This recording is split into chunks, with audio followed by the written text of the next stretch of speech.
What's poppin', everybody? Episode 65 of the Slip and Weave podcast coming right at you.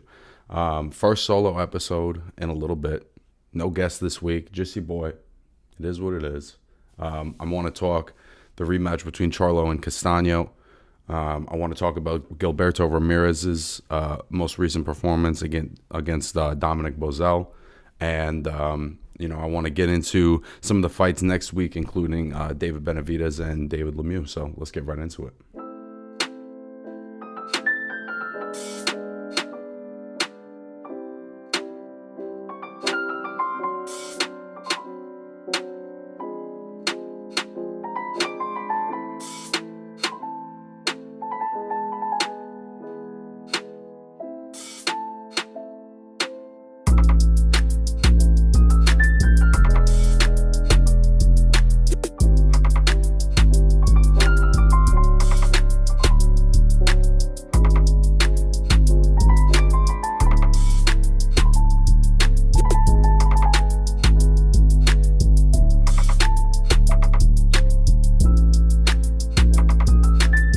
So the main theme of this episode is the fact that on multiple occasions, the Charlos have proven me wrong, specifically Jermell.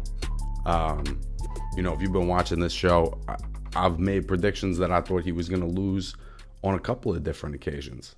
And he never did. So, I thought Tony Harrison was going to beat him in the rematch. I definitely thought Castano was going to win this fight. I thought Rosario was going to beat him back then, which looking back was a really dumb pick, but it was just the momentum of the moment, between Rosario dominating J-Rock. It just seemed like that was a possibility. And I think I was trying to figure out why I keep making that assumption. And it's because both of those guys have shown some gaps in their game before. And they also fight a high level of competition. So I keep thinking that this high level of competition is going to be able to capitalize on some of those flaws. And at times they are. But I think what they're both showing, and Jermell in particular, we'll just focus on Jermell. Jermell is a guy who makes adjustments, man. He makes adjustments. He fixes things. And for me, this performance against Castano really solidified, or kind of changed my thinking around what kind of fighter he is. Not that I ever thought he was a bad fighter or anything. I've always thought he was a top-level guy. But now, having seen the transitions he's made from the first fight, where he spent so much of the fight with his back against the ropes, taking body punishment, taking hard shots along the ropes. And I think the vast majority of people probably think that he lost that fight, to this rematch where he's keeping the whole fight on the end of the jab. Even when they're exchanging, he's not allowing his back to go to the ropes where he can get pinned and where Castano can kind of shove him around. Even when they were exchanging, he wouldn't do it with his back against the ropes. He would do it from an arm's length where his shots could get the most power. And even in rounds where Castano won the round, it never got to a point where Jermell looked overwhelmed. Whereas in the first fight, it did kind of seem like Castano's hand speed and offense and pressure was overwhelming to him. Castano was able to essentially throw what he wanted to throw at Jermell in the first fight. And this fight, he had to go look for it. And that was the big difference, And with Castano having beaten Zurdo, with getting the draw against Lara, he's already validated in a sense where we know this guy's a top-level guy. That's what makes it such a good win to me, is that this is a guy Castano is a guy with a lot of skills that can do a lot of different things. That's a handful. And it wasn't easy, but ultimately it was pretty dominant. Like, I think Jermell won 5 or 6 rounds going into the 10th, and being able to really hurt this guy and stop this guy, I mean, that's a big statement, man. It's a massive statement, and now he has got all 4 belts at 154 pounds. He's clearly the top guy at junior middleweight. he's the shot caller now. You know, if you want to get a championship, you got to go through Jermell. Now, it's hard to know how long he's going to be able to hang on to all these belts with all of the belt politics and mandatories and which one's going to be a stickler, you know, about enforcing the mandatory before the big fights get made. But if you hadn't seen already, Terrence Crawford this week was on the Porterboy podcast and essentially said that I want to fight Errol and then I want to move up and fight Jermell. And, I mean, I think that's an amazing fight. Junior middleweight right now is one of those weight classes where there's a lot of talent and they're fighting each other. So there's a lot of turnover. There's a lot of guys in the mix. And so to be honest with you, I think there's a lot of great fights for Jermell. You know, you obviously, Fundora being the most obvious, like size challenge. I think Jermell's 5'11" or 6 foot. This guy's 6'6". You know, I think he's shown, even though he has some defensive flaws, he doesn't necessarily use his height the way he should. You know, that he's a lot to handle. That tall pressure is difficult to handle, and that he clearly has enough power to impact you physically and slow the fight down if you're somebody that wants to box and move. So I think on a stylistic level, Fundora is a very, very difficult fight for him. You know, another fight that I would love to see him in is potentially a fight with Tim Tszyu. You know, I saw his last fight against Gaucher. I like the pressure that he brings to the table. He has actually some similarities to Castano in that he's a pressure fighter. I don't know if his hands are as fast, but it looks like he's bigger and maybe hits a little harder. And is a little more relentless with the pressure. Castano's still relatively measured and calculated. He's still thinking defense. He's still being responsible. I think some of the recklessness not recklessness, but some of the aggression that Tszyu shows, he's going to get hit more maybe than Castano, but I think he's also going to be in position to punch maybe more than Castano. So I think Tim Tszyu is a real tough fight. You know, and I think that Jermell is a guy that could also be in the mix at middleweight if he wanted to. You know, he's beaten the top guys at this weight now and has all 4 belts. It'd be great if he defended them, but you know, there's guys at middleweight that need dance partners too. I would love to see Jermell fight Andrade or Golovkin or any of these guys. I think that this performance for me kind of puts him in the mix against any of those guys. And he's got the frame for it. His brother's already moved up to middleweight, whereas they both went pro at 154. So it just doesn't seem like that much of a stretch. On a personal level, I think the fight that I would want to see most is a fight between him and Crawford potentially. Or the winner, you know, I don't think he'll fight Errol because they're in the same camp. But if Crawford were to beat Errol Spence, you know, I think a fight with him and Charlo would be gigantic. You know, and also on the undercard, just briefly, I want to touch on Jaron Ennis knocking out Custio Clayton. I mean, I said this on the ITR boxing show, the boxing shop. Clayton's a good fighter. You know, if you saw Clayton fight Lipinets and get a draw, but probably beat him, you know that this is a guy with some skills that can box, that can move, very intelligent in the ring. And it's just made him look like easy work. Easy work. Just walked right through him, walked him down, beat him up, knocked him out. And I think part of how he's doing that is he's just a lot bigger and faster and stronger, and he's just more everything than everybody he's getting in the ring with. So these guys who are good fighters, he's making them look easy. He's wiping them out.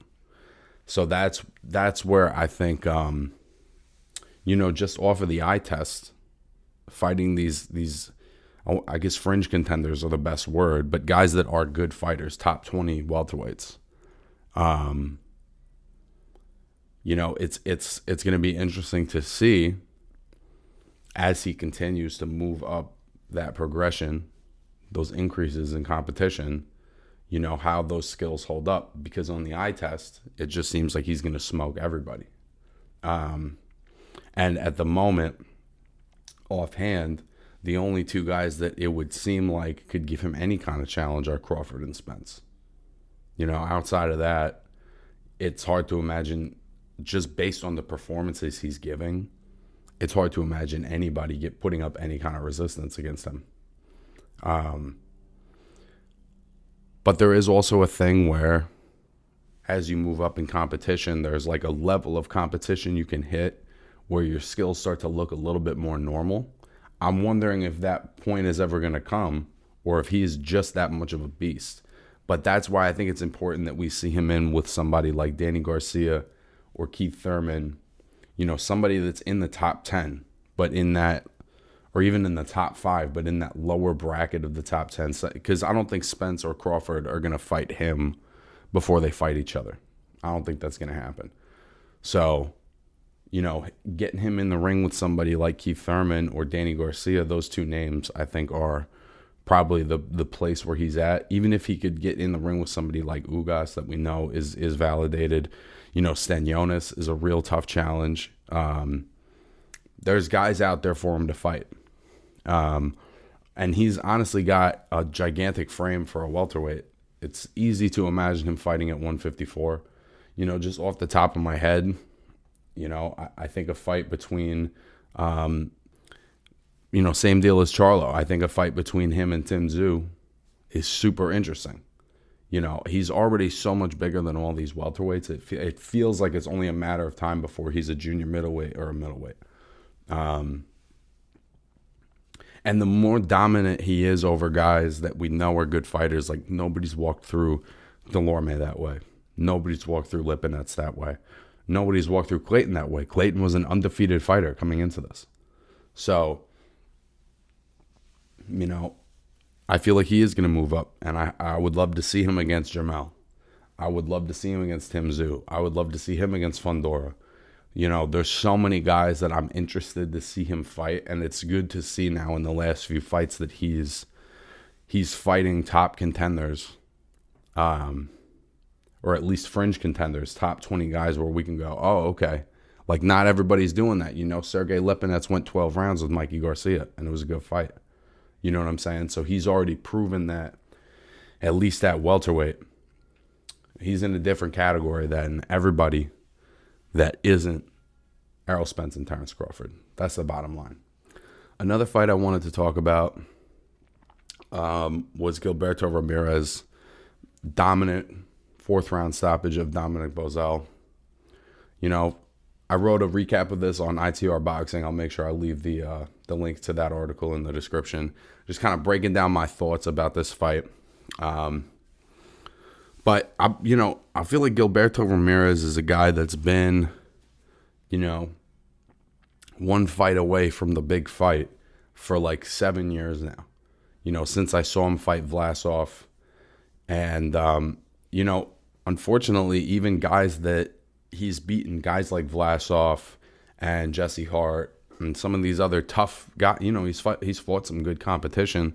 A lot of these guys have actually had more big fights than him.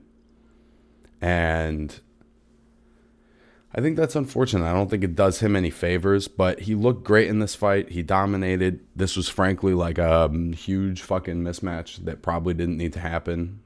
Ramirez is a guy who, he's 30. He's been around for a long time, though. Like, he's been on TV and fighting in bigger events for 7 or 8 years at least.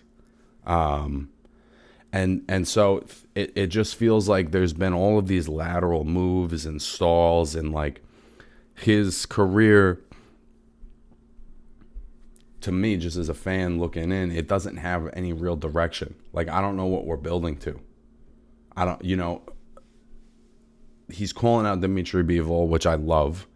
But at the moment, Bivol is probably going to do the rematch with Canelo. So that fight's not immediately on the table. He's shown interest in moving up in weight.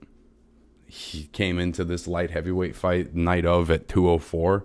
So clearly his body is already comfortably a cruiserweight. So, and I said this in the article, this is a guy who should have some options. He's a big fucking guy. He's got a lot of skills. He's got fast hands, creative combinations. He clearly hits very hard. I would love to see him fight the winner of Joe Smith and Beterbiev. I'm not even making a statement about whether or not I think he would win, but I just feel like he's put himself in this category now where he needs these big fights. He's a big name. He's exciting. He brings a lot to the table, and he's going to bring a lot of fans. So I think the winner of Beterbiev and Smith is a great fight. There's other good fights for him to take that I think are way more interesting than Dominic Bozell. Callum Smith is 6'4" and got a huge knockout when he moved up. There is the winner of Josh Buatsi and Craig Richards. That's not the most exciting fight, but it is two top 10, top 15 light heavyweights that are going to fight each other. And I think the winner, again, is much more interesting than Dominic Bozell. I get the strategy of trying to fight, to be the number one contender for the WBA. It's a smart move. It's just not going to happen immediately because that rematch is probably going to happen. He could move up to cruiserweight and fight Makabu. He could fight Lawrence Okoli, Myris Bradis. There's a lot of interesting fights at cruiserweight for him. The sleeper of a fight, I think, is Ramirez and David Benavidez, who I think are in a similar position where they're both really, really good, potentially great young fighters in their prime that don't have like a signature win or a thing an accomplishment to point to that go wow. And I think that they both have what the other needs. You know what I'm saying? Like for either of them, they'd be getting in with the best guy they've ever gotten in with. A win over the other would give them a level of, validity and leverage in a big fight with a bigger name, be it Bivol or Canelo or the Smith Beterbiev winner. It just gives them more leverage. To me, and Benavidez obviously fighting at 168, it always feels temporary. He's so big. It only feels like a matter of time before he has to move up, out of physical necessity, or that's just where the best opportunities are. But he's clearly got the frame for it. He's like the biggest super middleweight ever. So I think that's a fight that we should all be kind of asking for. If they're not going to get the Canelo fight, if they're not going to get the Bivol fight, David Benavidez and Zurdo Ramirez is a fucking hell of a matchup. So, I just hope that there's not any more kind of lateral moves for Zurdo Ramirez because he's an exciting young fighter, and I think that aside from being young and still in his prime, he has been around for a long time. So you don't want to, and he's got 44 fights, so you don't want to wait so long for the physical breakdown. Really, you don't want to wait for the guy to start to be the training. Sometimes he does get hit with shots he doesn't need to. You don't want that to add up before he even has that chance. You know what I'm saying? And that is another thing with him. I've seen him get hit and buzzed in fights that he's dominating, and it can be frustrating for somebody that talented and dominant in a fight to show that level of vulnerability. Like his skill set and his size and his build and his aura don't necessarily lend himself to think like, oh, this is a guy who may be a little bit chinny or has lapses in concentration, And that may be where Benavidez has the edge, but I want to see it happen. And speaking of David Benavidez, he's going to be fighting David Lemieux next week. There was a time where David Lemieux was one of the more exciting middleweights in the world. I was at his fight with Rosado. That was a great fight, great stoppage by him. Obviously, the signature knockout over Curtis Stevens. And that was a fucking classic of a fight. I think Golovkin, when he stepped up to the very elite level, Golovkin, Billy Joe Saunders, that's where it kind of breaks down. And I think that Benavidez, is kind of even more fast and explosive and has, he's more aggressive than Saunders. Saunders gave him a boxing lesson, but Benavidez has the ability to really fuck you up in a different way than Golovkin, because he's got these fast, speedy combinations and his work rate is really high. Golovkin just picked Lemieux apart with that hard jab, until his face was a fucking mess and he couldn't keep going. And that was ultimately why the fight got stopped, But all that being said, David Lemieux has some serious punching power. And I haven't seen him fight in a couple of years. I probably haven't seen him since the Billy Joe Saunders fight.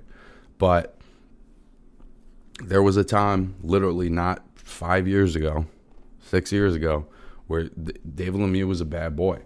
So at the very minimum, I think that Benavidez has to be aware defensively. Aside from Benavidez getting caught by something, I see this as a wipeout. I like David Lemieux. I've always been a fan. I think he's entertaining. But as a boxer, he's got some big gaps. So, and I think Benavidez has all of the tools, all of the skills, the speed, the footwork, and even the defensive instincts to counteract all of that. So I think ultimately it's going to be a very dominant performance. And, David Benavidez, he's just trucking along, man. He's just going to keep trucking along. He's going to fight who they put in front of him. It's going to be good guys that are kind of fringe contendery right now. And he's going to smoke them. He's another one. Young guy, but he's been around for a bit where, we want to see where he's at and he wants to see where he's at. He wants the big fights. I think him and Ramirez both want bigger fights. They're not satisfied with being a big fish in a small pond. And their skills show that. I think potentially, but David Benavidez is potentially it's still early as far as who he's fighting, but I think potentially David Benavidez is a pound for pound type of fighter. He just brings it all to the table. And I think as he's gotten older and he's filling out, he's gotten stronger and just more prolific offensively. And I think he's probably making weight smarter now, so he's got more energy on fight night. And, I just want to see both of these guys in big fights. David Lemieux is a good opponent, but I don't think that's going to tell us anything about where Benavidez is at. I think it's pretty obvious that he's going to dominate this fight. So, but yeah, guys, that's episode 64, 65. Whatever the fuck episode I'm on. I think it's 65. Episode 65 of the Slip and Weed podcast. I appreciate you guys tuning in. More guests coming next week. And, check me out on ITR Boxing. And I'll see you next week. Peace.